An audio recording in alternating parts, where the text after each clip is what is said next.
कदम बढ़ा ले, हदों को मिटा ले, आजा खाली पल में बिका घर আব্বা এই হঠাৎ গরু বান্ধে রেখে আসলাম।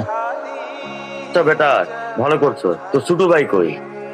সকালবেলা তো বাড়ি থেকে বার হয়ে গেল, তারপর তো আর দেখিনি। ছোট বেটা আসতেছে। আব্বা আজকে দিনের মধ্যে আমার গাড়ি লাগবে, আমার সব বন্ধু বান্ধবের গাড়ি আছে, আমারও গাড়ি লাগবে, আজকে দিনের মধ্যে দিতে হবে। এতে শর্ত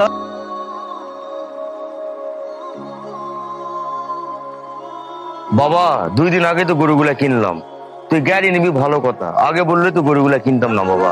এখন বর্তমান কাছে টাকা পয়সা নাই। আমি এত কিছু বুঝি না বাবা, আজকে আমার দিনের মধ্যে গাড়ি লাগবে মানে লাগবে, আমি এত কিছু বুঝতে চাই না, তোমার কাছ থেকে শুনতেও চাই না।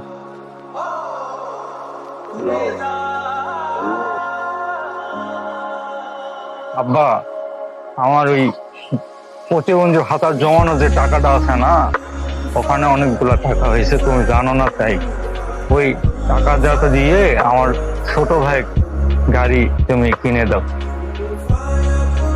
আচ্ছা বেটা, তুই টাকাটা দিতে চাইতেছিস, কিন্তু ওই টাকাটা তোর বিপদের সময় বেটা, তোর যে কোনো সময় বিপদ হতে পারে, তোর প্রয়োজন হতে পারে, তোর তো একটা ভবিষ্যৎ আছে, তুই ভবিষ্যতে টাকাগুলো কিছু করবি, দরকার পড়বে, সেই টাকা দিয়ে দিবি।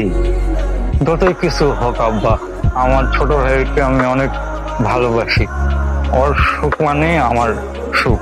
তো তুমি আর কিছু বলো না, ওই টাকাটা দিও, একটা মোটর সাইকেল কিনে দাও আব্বা। আচ্ছা বেটা, তোর টাকা তুই ভালো বুঝিস, তুই বলতেছিস কিনে দিতে, আমি যা কিনে দেবো বেটা, চল। আপনার টাকা আমি বুঝতে পাইছি, এই যে নেন আপনার গাড়ির চাবি। বেটা গাড়ি তো কিনলাম, শুধু বেটার একটা ফোন দে। যাও আবার যাও, ফোন যাও। কি ফোন দিল আবার? আব্বা? হ্যাঁ আব্বা। বেটা তুই কই? রাগবাগ করিস না, বসে হয়, তোর জন্য একটা গাড়ি কিনছি, হয় বসে হয়। হ্যাঁ আব্বা আমি আসতেছি, একটু আমি যাইতেছি।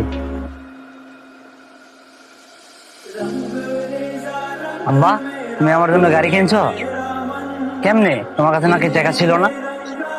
হ্যাঁ বেটা, মোটরসাইকেল তো কিনলাম, কিন্তু আমি তো টাকা দেইনি, টাকা দিয়েছে তোর বড় ভাই, তার প্রতিবন্ধী ভাতার সব টাকা দিয়ে সে মোটরসাইকেল কিনে দিয়েছে। কি বলিস? তোরে আমি এত ঘৃণা করি আর তুই আমারে এত ভালোবাসিস, তুই আমার স্বপ্নটা পূরণ করলি। ভাই তুই আমারে মাফ করে দিস। আমার এই ছোট ভাই নাকি? না ভাই আমি অনেক ভুল করছি, তোরে আমি অনেক ছোট করছি, আমি তোরে চিনতে পারিনি ভাই, আমার মাফ করে দিস।